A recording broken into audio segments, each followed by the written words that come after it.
I have the pleasure to introduce you to Xavier Morales. He studied in France, he's French, and currently he's a professor at the Faculty of Theology of the Pontificia Universidad Católica de Chile, and then he's a very good friend and colleague. He's well known by his volume on the Trinitarian theology of Athanasius, and recently he has published with Enic Martin the Tomus ad Antiochenos by Sus Chrétien. A few years ago, he published the Synodies by Athanasius also. And recently, Xavier has revisited the concept of modalism as a theological category. We thank Xavier for accepting our invitation, and the floor is yours. Thank you very much, Samuel. I will be reading a handout that I will just publish. So there is the text by our colleagues from Germany and Austria, and I will comment it after a little introduction.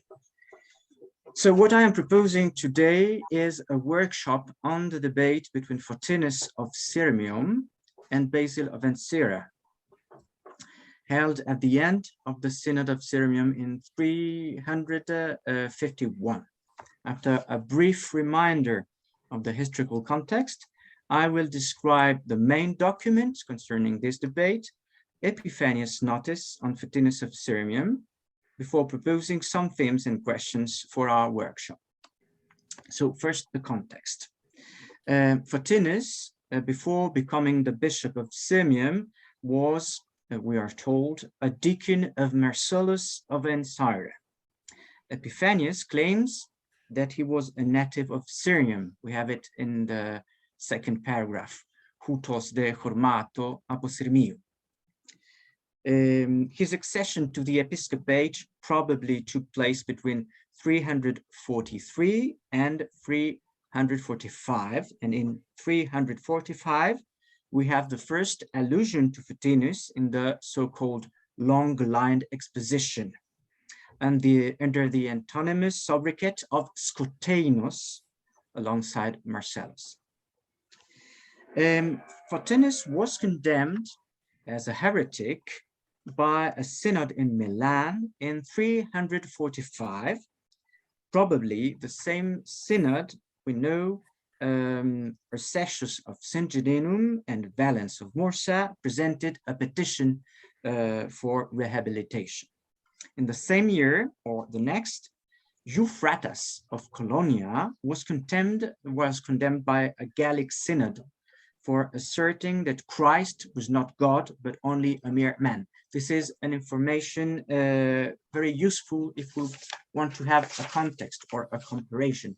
We have another Western bishop condemned by a synod for a very similar Christological topic.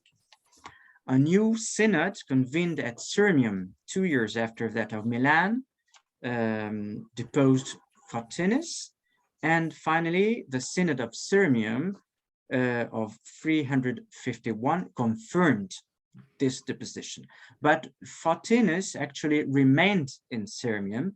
We know that Valentinian had to expel him in 375. So Photinus had a very good local base, like was the case for Eustathius of Antioch, Marcellus of Ancira, or Athanasius of Alexandria. And finally, he died in 376, if we can rely on the information by Jerome. The course of the debate. If we cross-reference the records of Socrates, Sozomen, and Hilary's historical fragments, it appears that Photinus was deposed at a synod of bishops at Sirmium in 347. This deposition was confirmed at a second synod convened by the emperor at Sirmium in 351. The emperor was in Sirmium waiting for the news of the outcome of operations against the usurper Magnentius. The attendants were a mix of Oriental and Occidental bishops, among which the inevitable Ursacius of Singidinum and Valens of Morsa. Once Photinus was deposed, the bishops subscribed to a formula of faith. This formula of faith is the so-called fourth formula of faith of the Synod of Antioch of 341. So it's not a new text, but it was extended by 26 new anathematisms, clearly aimed at Photinus and Marcellus. Photinus is said to have not only refused to subscribe this formula, but he proposed a debate, dialexis, eventually organized by the emperor and led by Basil of Ancira. Epiphanius of Salamis, in his notice, which is the notice number 71 in the Panarium, explicitly states that he read what must have been the edition of the tachygraphy of a debate with Basil. This is the only source he mentions in his notice. The question is, to what extent does Epiphanius' notice reflect the content of the debate with Basil? A recent article by my colleague Samuel, here present, based on the hypothesis that Epiphanius is closely dependent on the debate, has proposed to read into it, I quote, theological fragments of Photinus of Sirmia. I would like to begin by recalling Epiphanius' usual mode of proceeding in his notice. Generally, it begins with a very rhetorical introduction, then a historical presentation of the heresy, and in particular of its initiator, in our case, Photinus. Very frequently, Epiphanius inserts authentic documents into his presentation to show that he is not inventing anything of the horrible blasphemies imputed to the heretics. Then he refutes one by one the elements imputed to the heretics. So we have two parts in the notice, a first part which is a presentation of the heretic with documents, and a second part which is Epiphanius' own refutation of these elements of documentation. And I think that this structure is useful to consider our notice. So in the case of Photinus, curiously, Epiphanius does not transcribe any authentic document. Could this be because instead of quoting, he is paraphrasing his source? So in reality, we would have an authentic document. It is very difficult to make a decision. The two introductory paragraphs of the notice, 1 and 2, and then the third, which is brief, there it is, the number 3, which is a brief presentation of Photinus' theological position, clearly shows Epiphanius' pen.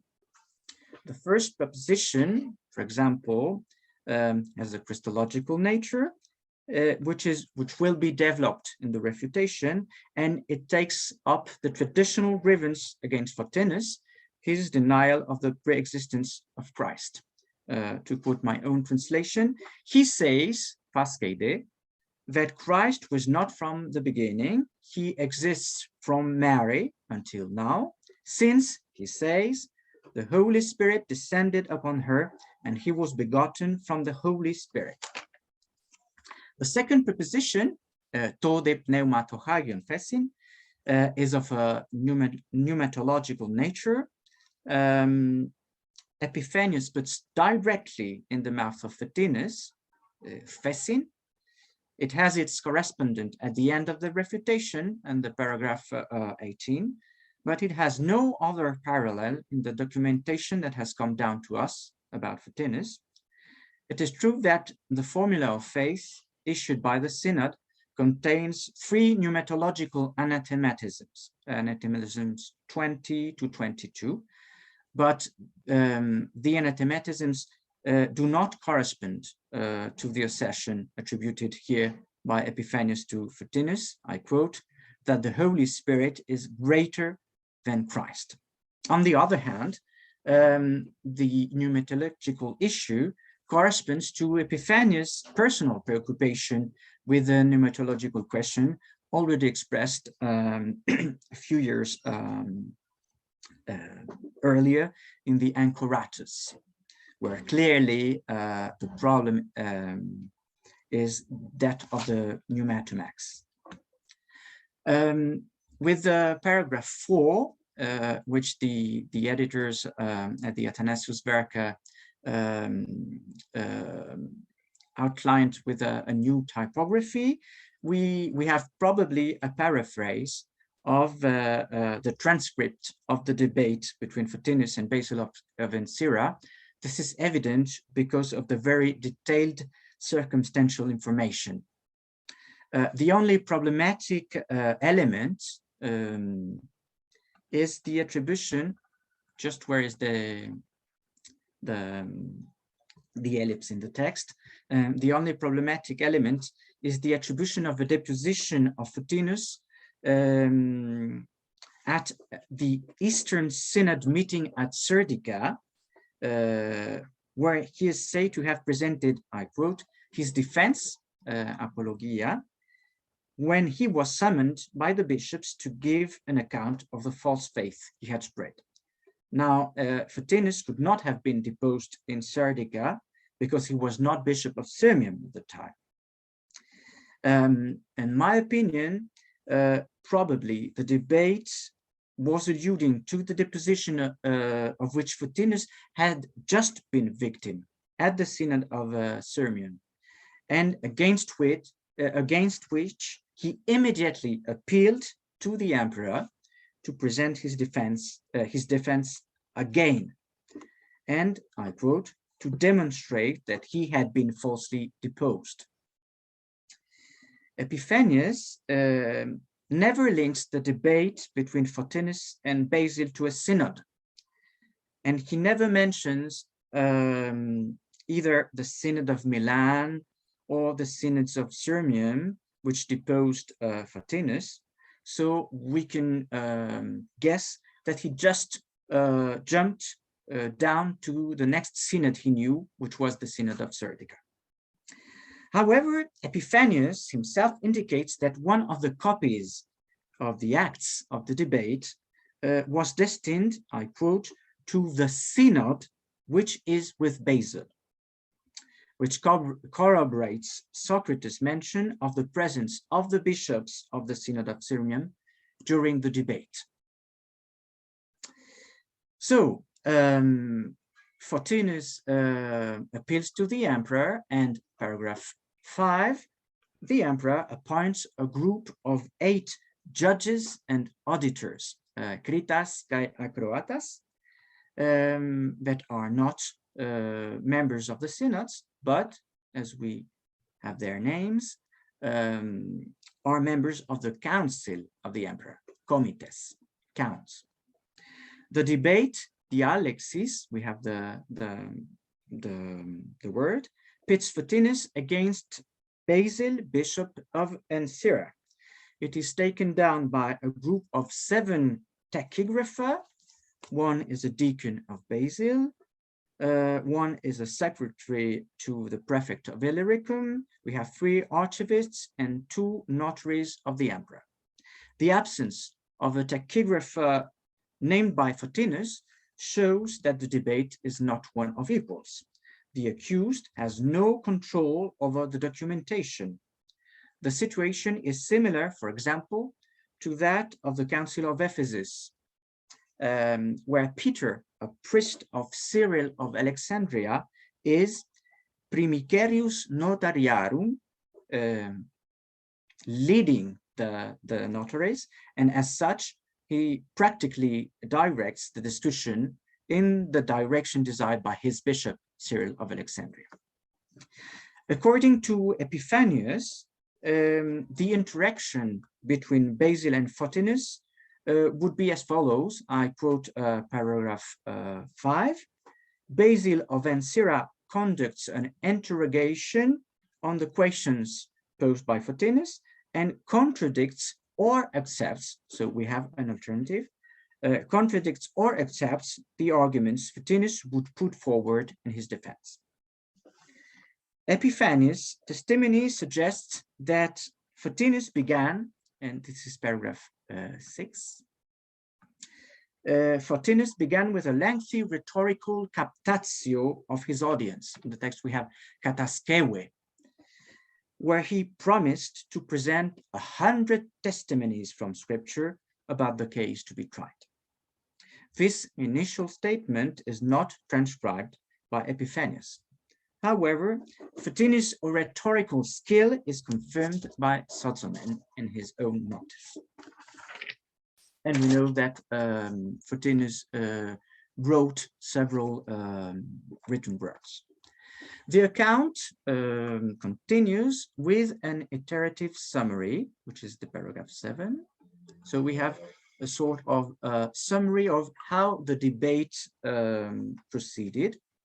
First, Basil presents a passage from the divine scriptures, which directly refutes the Christological thesis attributed to Photinus by showing that, I quote, the only begotten exists before the ages and with the Father. And every time Basil presents a passage, Photinus answers by proposing an interpretation of the quotation based on the distinction between Christ and the Word, and the correct identification of the referent.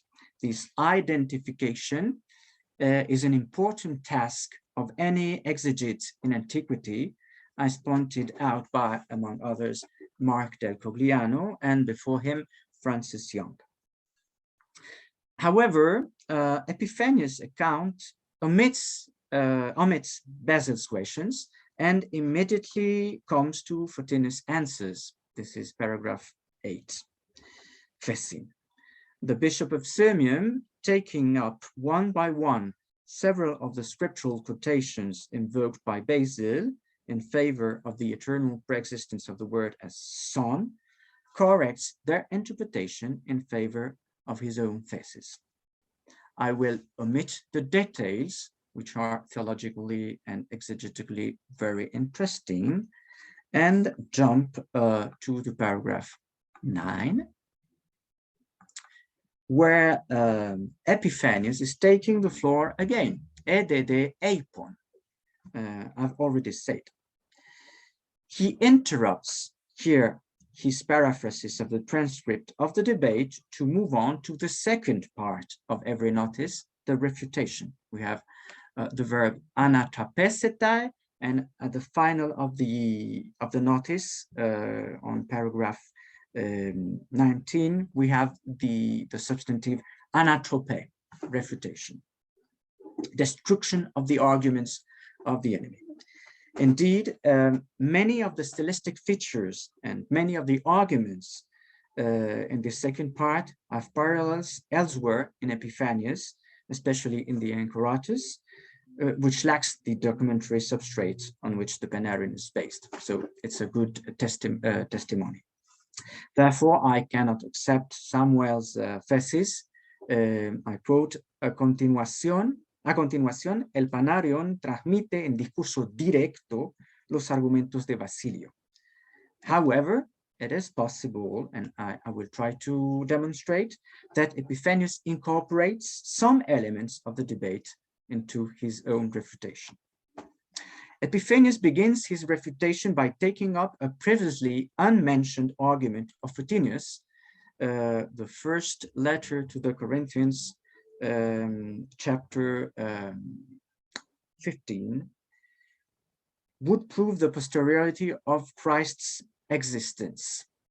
In a tight sequence, Epiphanius, perhaps Basil himself, if we concede the thesis, retorts that the quotation of the first to the Corinthians speaks of two men, one must understand that the second man, the one who comes from heaven, is not referred to the Word, but to the humanity of the Word. What is posterior in time is not the existence of the Word itself, but only his incarnation as a man. Photinus immediately answers the objection. He who comes from heaven cannot designate the humanity of the Word, because the flesh comes from Mary, not from heaven. So the second man in the quotation is rather the Word himself who becomes incarnate. Consequently, according to Photinus, the existence of the Word is posterior. At this point in Epiphanius' text, we are in paragraph 10, there is clearly a gap of several gaps. The Athanasiuswerke put two crosses. In any case, it is clear that on either side of the gap, we pass from Photinus' reply to Epiphanius' own refutation, probably inspired by Basil's. Therefore, Basil seems to have proposed an interpretation of the prophet Baruch 3:36 to 38 that confirms his thesis of the preexistence of the Word before his incarnation. It should be noted with Fernández that the commented version of Baruch, we have it here in Epheure passan hodon syneseos, diverges from the received text of the Septuagint, passan hodon epistemes, and not instead of synesios. And everywhere else in the Panarion, when Epiphanius quotes this important text, he quotes the received text with epistemes and not with synesios. So, tells us Fernández, the discrepancy presumably stems from the documentary substrate that Epiphanius paraphrases, namely the transcript of the debate. For Basil, then, and not only for Epiphanius, the one who found every way of understanding, Baruch, in the past, before, in a second time, being seen on earth, is the Word.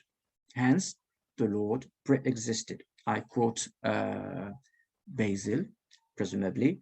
The words after this, this is the next page. Metatouta, the words after this, mean that having found every way of understanding precedes proonta, then he was seen on earth means his future coming in the flesh. Epiphanius, on paragraph 11, reviews Photinus' answers. I will once more omit the details. One detail is very impressive for me because I am beginning a new research project on the Trinitarian dimensions of God's action in the Word. And here we have a wonderful commentary on John 5:17. And when I read this, at first I wanted to attribute it to Basil, but lamentably we have exactly the same commentary in the Anchoratus. So Epiphanius is not the horrible dummy theologian that everyone thinks he is. Sometimes he can be a very good theologian.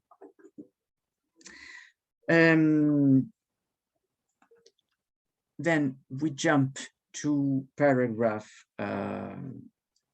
16, where the peroration begins with direct interpellations to Photinus.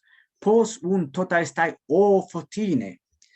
Epiphanius begins by once again condemning Photinus' Christology. The Son is not a mere word spoken, but the Word God endowed with real existence.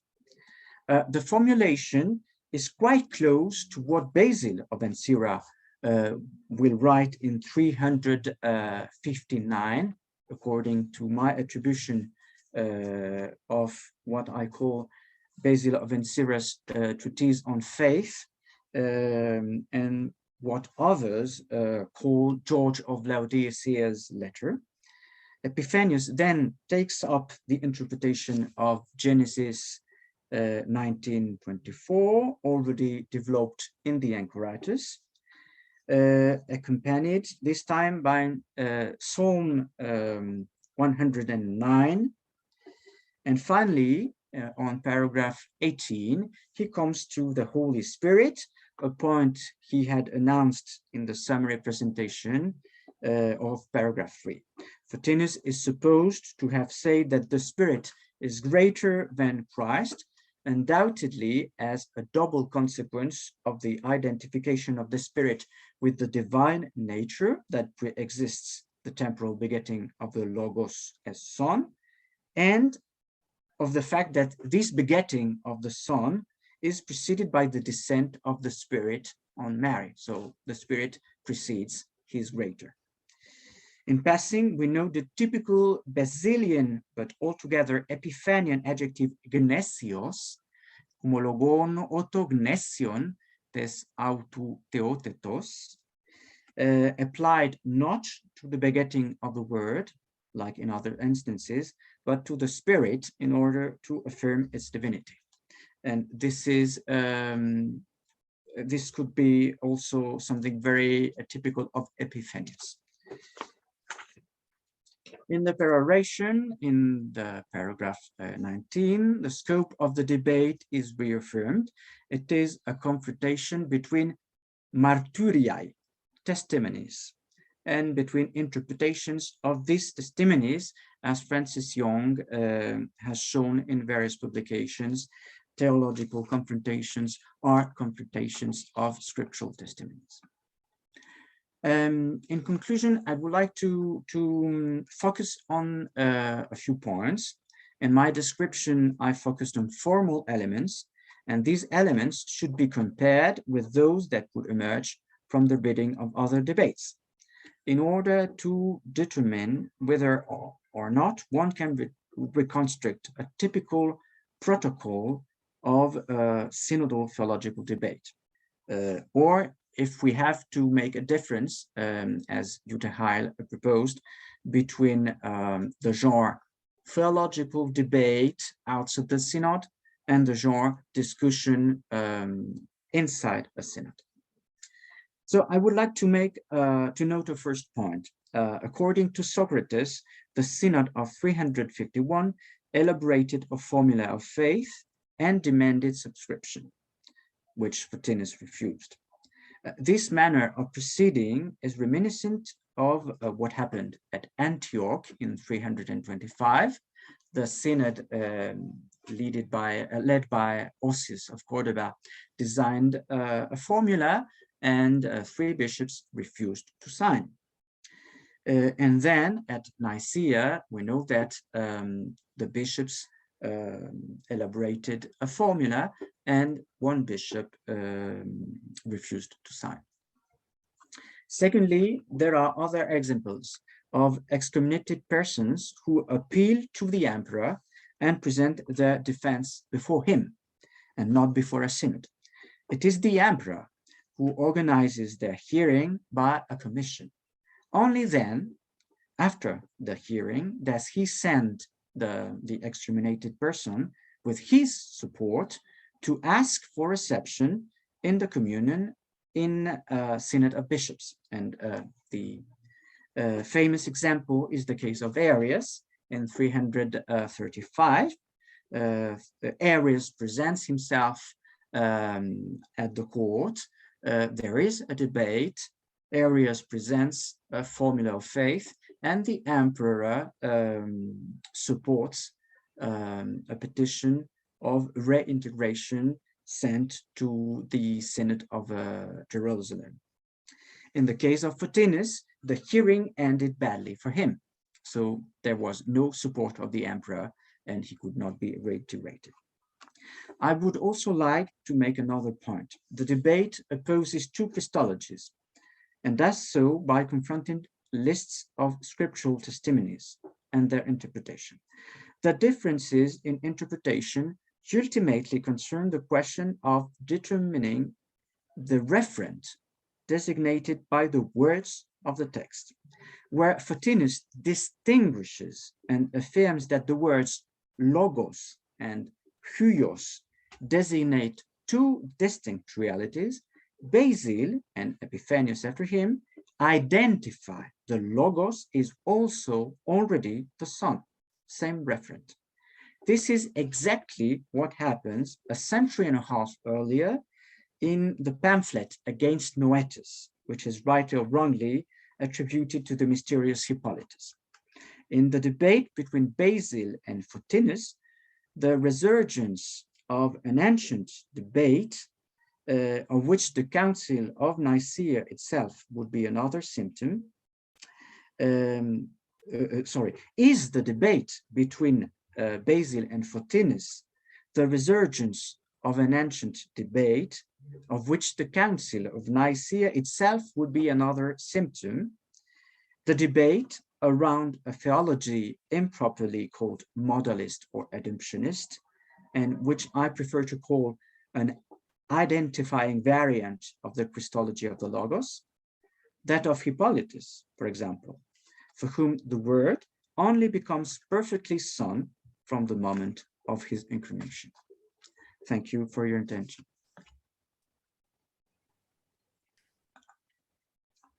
Thank you very much, Xavier. It was very, very interesting, your presentation. And it is nice to hear that this very important text is studied in such with this deepness. And then now I have the pleasure to introduce you to Mark Del Collano. He's Associated Professor of Theology at the University of St. Thomas, Minnesota. Mark has published many studies and translation of early Christian texts. He has many important studies on Basil of Caesarea and on other authors of the 4th and the 5th century, such as Eusebius, Athanasius, Didymus, Augustine, and Gregory the Great. Currently, he is working on a new edition of Asterius of Cappadocia, his fragments and testimonies. We thank Mark for accepting this invitation, and the floor is yours. Okay, thank you, Samuel. So thanks for the invitation, and thanks to Xavier for such a wonderful paper, which has given a really good analysis of a very difficult chapter in Epiphanius. And I want to start by actually, so I have a kind of methodological section to my comments, and I have a theological section. And I want to begin with the methodological part first. So as anybody who has ever worked with Epiphanius already knows, this is a very difficult text to interpret. So it survives in only one manuscript, and that manuscript is in a very poor condition with lots of lacunae in it. And in the critical edition, Carl Hull has made many attempts to fill those lacuna. Some of them make sense, and some just makes no sense at all. So you have to even so you have to work with the editor's layer of interpretation as well. So the often making the sense of the words on the page itself is quite challenging. So a second issue here is that Epiphanius is working from a source. So he lists that he has a copy of the transcription of the Acts or the minutes of the debate. But unlike in other chapters of the Arian, he doesn't cite his source. And so this raises a question. Okay, so if he's not citing it, then is he paraphrasing it? And then where is he paraphrasing it? And how do we know that he's paraphrasing it? And are there sections where he's not paraphrasing it and he's dependent on his own ideas? And the challenge here, I think, becomes acute because we're dealing with two different like parties in the debate. So where is he citing or paraphrasing Plotinus, and then where is he citing and paraphrasing Basil? So it's quite challenging. So a third layer here is what we can assume that Epiphanius is on the side of Basil, as it were, because he's opposed to Photinus.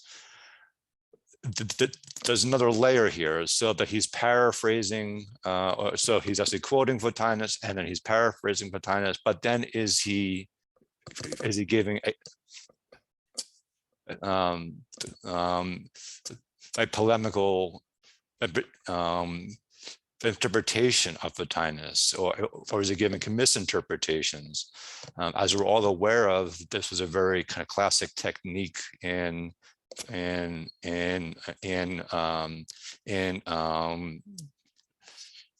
treatises against heretics. Their views were often interpreted in the light of the refuter's own understanding of things, and not in terms of the system of the so-called heretic. And then a fourth challenge here is how to reconstruct Basil's response to Photinus. I think in this case, it's really unclear, like to what extent Epiphanius is quoting Basil verbatim, and when he's paraphrasing him. And so it's really unclear which parts of the refutation in chapter 71 are from Basil and which are Epiphanius's own ideas. So I think that Xavier's analysis here, so he takes all these issues into account and does a very masterful job, and then trying to kind of tease out what can be learned here. And this has been helped, of course, by the editors of the Athanasius Verka edition, who take a kind of a minimalist approach, and they can highlight only chapters 5 through 8 that's dealing with the debate at Sirmium. Xavier's also mentioned the 2018 article by Samuel, who takes more of a maximalist approach, and he identifies several larger portions of chapter 71 as actual quotations from the debate. Xavier himself, he seems to occupy a middle position, even if he's closer to the Athanasius Work edition. So because he notes that even in those portions of chapter 71, it's possible to recover the source of Epiphanius's refutations as coming from Basil in places. So I think it's safe to say that Xavier would think that chapter 71 is more useful for reconstructing the ideas of Photinus, rather than for reconstructing the ideas of the refutation of Photinus that was done by Basil at the debate. So moving on to the kind of theological remarks here. So Photinus taught that the word for the logos was an immanent logos, a rational faculty that was within the Father until the incarnation, when the logos properly becomes Son in Christ. So then prior to this, the logos is only logos. The word lacked independent existence outside of God until the incarnation, and so in a certain sense, the Son of Christ only begins to exist at the incarnation. I thought that the engagement with the continuitum that's attributed to Hippolytus, like whoever he is. This is a very inspired move, I thought. There's a lot of commonality in these texts here. Photinus seems to be combining elements of the monarchianism of Photinus with Hippolytus' idea that the Logos only becomes the perfectly Son at the incarnation. But the difference here between Photinus and Hippolytus is that for Hippolytus, the Logos exists independently of God, even prior to creation, even if the perfect sonship comes at the incarnation.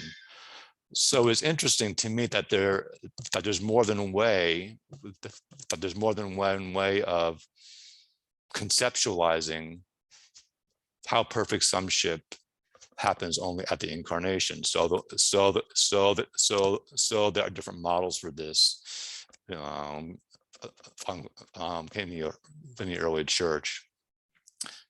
So the Xavier to also highlight how similar the debates between Photinus and Hippolytus are on the one hand, and how that of Photinus and Basil are on the other hand, and that both are centered on the interpretation of the scriptural codicia. And the key point of disputes is what the reference are for these passages. Xavier says that Basil and Epiphanius identified the Logos and Son, whereas Photinus distinguishes the Logos and Son as these two distinct realities. And I agree with this on the whole, but then for Photinus, there's a continuity between the Logos and the Son. Indeed, the Logos is what actually becomes the Son after the Logos is externalized from the Father. Of course, this next sentence uses kind of later language, but so we can't say that there's any sort of a continuity of a hypostatic existence. Says sense, and for Photinus, the Logos does not have independent hypostatic existence until the incarnation. So there's a strange kind of middle position there, like between being like two distinct realities and having a hypostatic continuity. So I want to conclude by an endorsement of the question which Xavier asked at the end of his paper. So I've thought a lot about that question ever since he sent me his paper earlier this week, and I have some ideas about that, but I'm really curious about what everybody else thinks about it too. So I'll end my remarks there. But thank you. Okay, well, thank you so much, Mark, for your reaction in front of what Xavier Morales has explained to us about this interesting and deep text. Now we have time for discussion or for debate, because here there is much debate.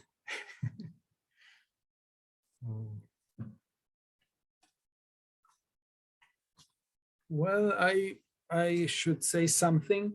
Well, my opinion is that the text by Epiphanius follow closely possibly a document, and what pushes me to this idea is the fact that some parts of the debate provide such a precise technical language, such a precise theological technical language that is, I think, far from the understanding of Epiphanius.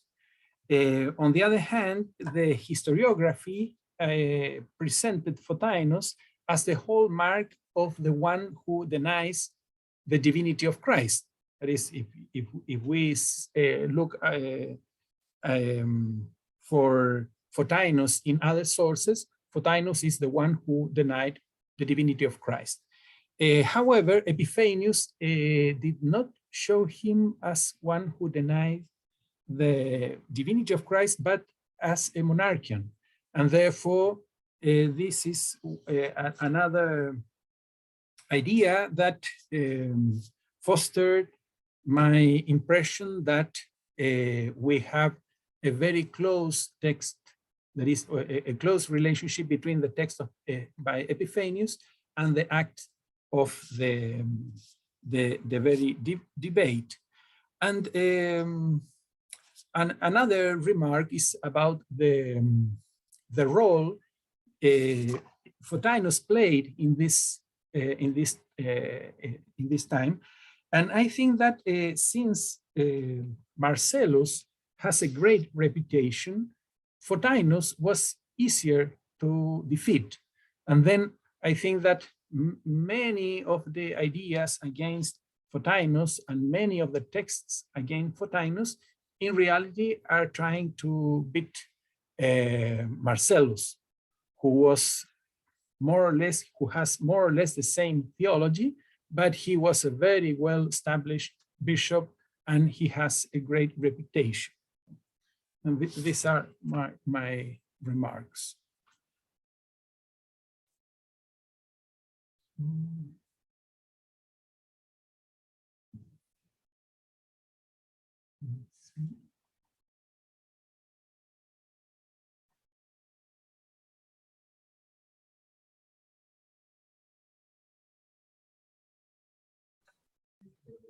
Perhaps I could comment on the answer by Mark.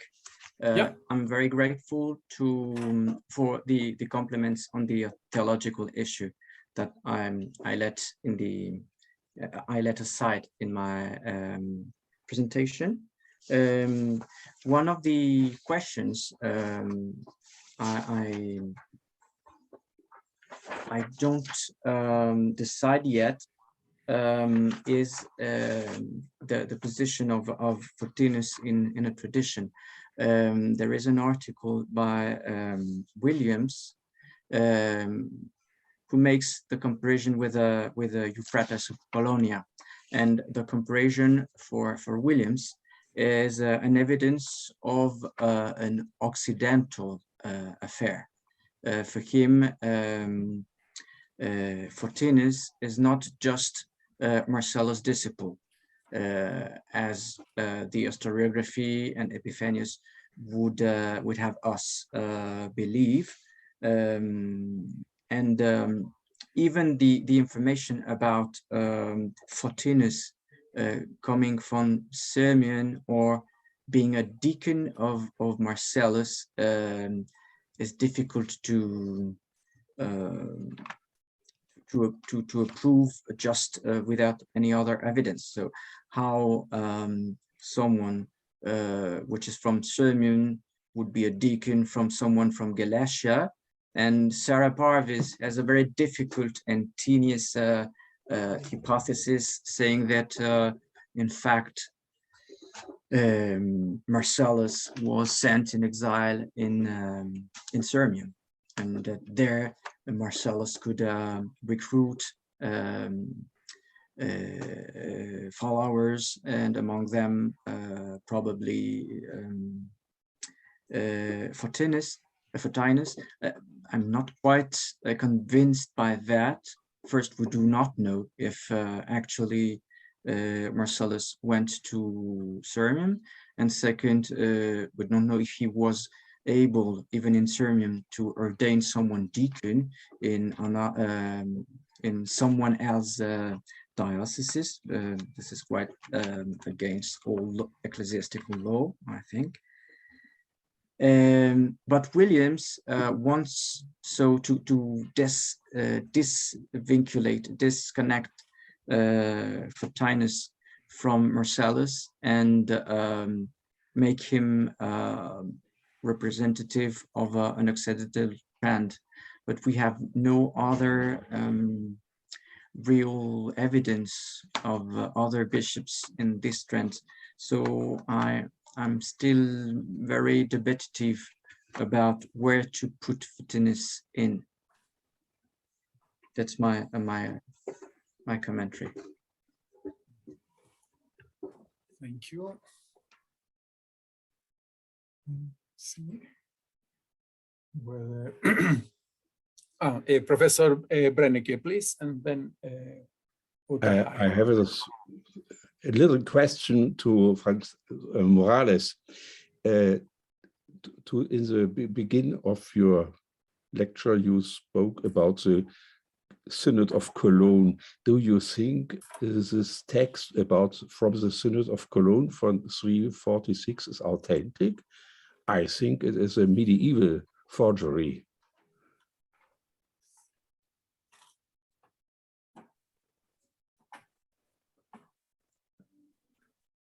You are muted. Sorry. Sorry, Dr. Brennecke, you are speaking of a Synod of Cologne, of Köln. So it was a misunderstanding. I did not speak of a Synod of Cologne. I speak of a Gallic Synod. Perhaps this 46, 346, you said. 46. Oh yes, the Synod against Euphrates of Colonia. So this is one of William's arguments to make a parallel between Photinus and Euphrates, saying that I think it's a medieval forgery. Oh yes, well I didn't know. Thank you for the comment. Yeah. Well, we have to remember that Professor Brennecke was in the examination of Xavier Morales' doctoral thesis, and then it is like we are back in the years. No? So, Uta Heil, please. Yeah, thank you for your both presenting this complicated text, and I really think it's not easy, and we re-edited the text of Holl because we were able to take a look at restored and better conserved main manuscript in Jena library, and so we had a better access to the one manuscript as Holl had, and were able to evaluate his conjectures he presented then. And so but of course it's not able for us to make a critical edition of the whole Epiphanius, but of those passages from Epiphanius included in the documents, they rely on a new critical edition based on the new lecture of this main manuscript. But nevertheless, we have these lacuna and crucis, and so so we were very hesitant to, as you said, a minimalist approach to express our reservation, and but nevertheless, this is a very interesting. So not everything is a forgery. The event in itself is, of course, historical, and we have these acts probably Epiphanius relied on, and it was a huge event. You showed the text at the beginning, how many judges, and it were by tachography written down, and so so this is a very interesting example, but nevertheless, what we discussed first, the relation to a synod or not, it's not easy even within this text where we have much more sentences written down there, like in Sozomenus, but we have now more material. But even here, it is not easy to decide the relation to the synods, and it is, but nevertheless, it's extra staged. Of course, it's not like every synod has such a debate. And interesting is, of course, the special constellation. So Basil of Ankara, if Photinus is a kind of pupil or not, yeah, but if he is of Marcellus of Ankara, Basil of Ankara is, of course, the successor of Marcellus. And so this is a very, well, special constellation of this debate, I think.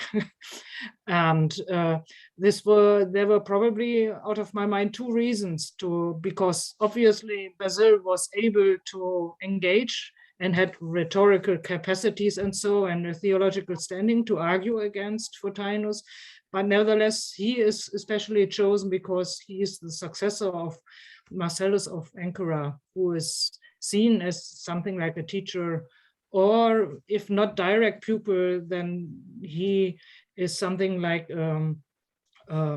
virtual teacher of Photinus, something like this. I have a short remark to this vocabulary gnasius. I'm not sure how to make very much out of it because, well, especially this vocabulary is a very typical Athanasian as well, for example. So instead of describing the son homoousios or so, he says the son is the gnasios, son of the god. So I think this was very, well, it's not so typical. Thank you. Thank you. Well, obviously, Mark or Xavier can say something about the last remarks. Yes, I'm thankful for the comments from Dr. Brennecke and from Jutta Heil. And I think that the first presentation we had from Jutta and from Maya Stina gave us a setting for my own. And I can now understand that a debate was possible, not only because the emperor was there and that Photinus could immediately appeal to the emperor, but also because, as you said, both Photinus and Basil had rhetorical skills to stand and have the debate. Perhaps with other persons, it would not have been possible. And possibly also there could be sort of a genealogical issues behind the scene. And this is very interesting to see how it is organized. But what is impressing is the fact that the Photinus does not appeal to another synod. He could have said, but this is not the proper synod for my point. I want a general synod. No, he appealed to the emperor, and the emperor did not convoke a new synod. He convoked a commission from imperial agent, and this is very interesting to see how even a bishop appeals to a civil legislation. And I would cross it with everything we said this morning, well, this afternoon for you, about the dispute as an Hellenistic genre, something that could happen everywhere and not only in a synod. So thank you very much. Thank you. I don't know, Mark, if you want to add something. Sure. So Javier's last question about whether this debate has nothing to do with Nicaea, or if we should interpret Nicaea within its long arc, as it were. And I'm inclined to go with the second point of view there. And the reason that I say that, after this kind of preliminary study during this past week of this material, is precisely because of the scriptural dossier that is at the heart of the debate. So these were texts which were debated by monarchians and anti-monarchians in the middle of the 3rd century. And this debate is apparently still going on here 100 years later. So where does Nicaea fit onto that? I'm not sure at this time, but it's a really interesting question, though. And I think on the whole, like especially in trying to interpret the early and Arian crisis, like we looked at the Alexandria setting a lot, but I think there might be like a wider theological context going back to those monarchian debates and the anti-monarchian debates, which might also be a really rich point of comparison for understanding what's going on at Nicaea. That's just speculation on my part, or like maybe pointers for an additional way of moving forward scholarship. But I think it was a point that was very well made in the paper, though. Okay, thank you very much. We have Holger who raised his hand, and then Xavier. Yes, I'm Holger Sprutwolf. Yes, yeah. Yes, I want to say that with the term gnesios is for the Son is very widespread. It's not only Athanasius; it's already Eusebius. He uses this word to say the monogenes gnesios huios. So this is also not only Athanasian but also Eusebian terminology. So I think it's a very widespread organistic, for to say, terminology to say that the Son really belongs to God. Okay, that's what I wanted to say. Thank you, Xavier, please. Yes, thank you about Gnesius. Well, my point was that the presence of Gnesius could not be an evidence of Basil's intervention in this part of the text. I just wanted to reformulate my question, thanks to all the things we have said. The reformulation could be, was the Synod of Nicaea just the resolution of a very concrete point, which was the excommunication of 3 bishops who supported Arius during the earlier synod at Antioch, and if we could interpret Nicaea with just this very short view, and this could explain why after Nicaea no one spoke of Nicaea. It was just one of many synods until the years 350.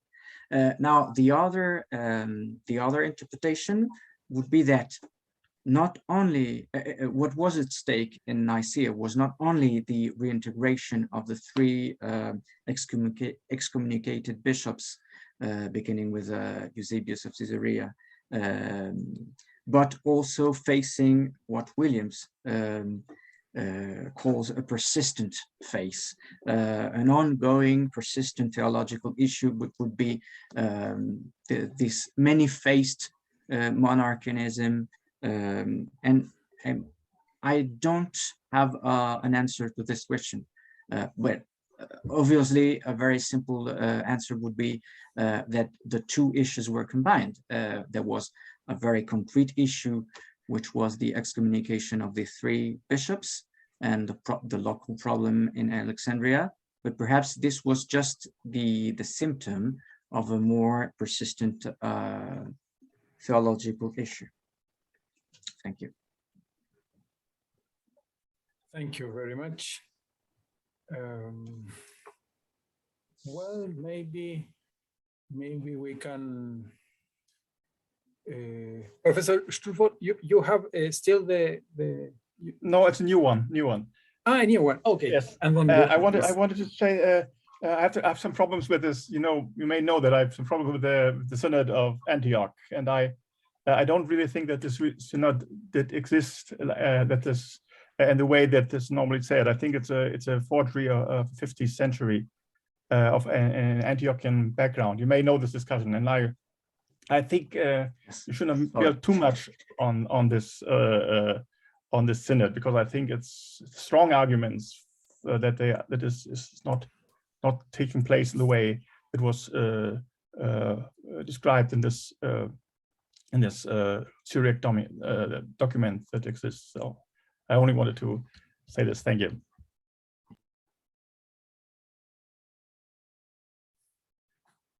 Xavier?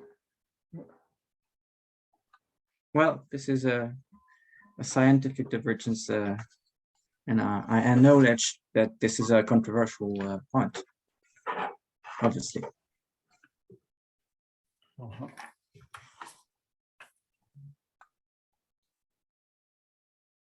Okay. Well, maybe we can stop here. I think we have had a very interesting presentations by Uta Heil, Maestina Carlos, Xavier Morales, and Mar del Collano. We thank them for the interesting presentations. And also we have had a very interesting discussion. And then we are very happy for the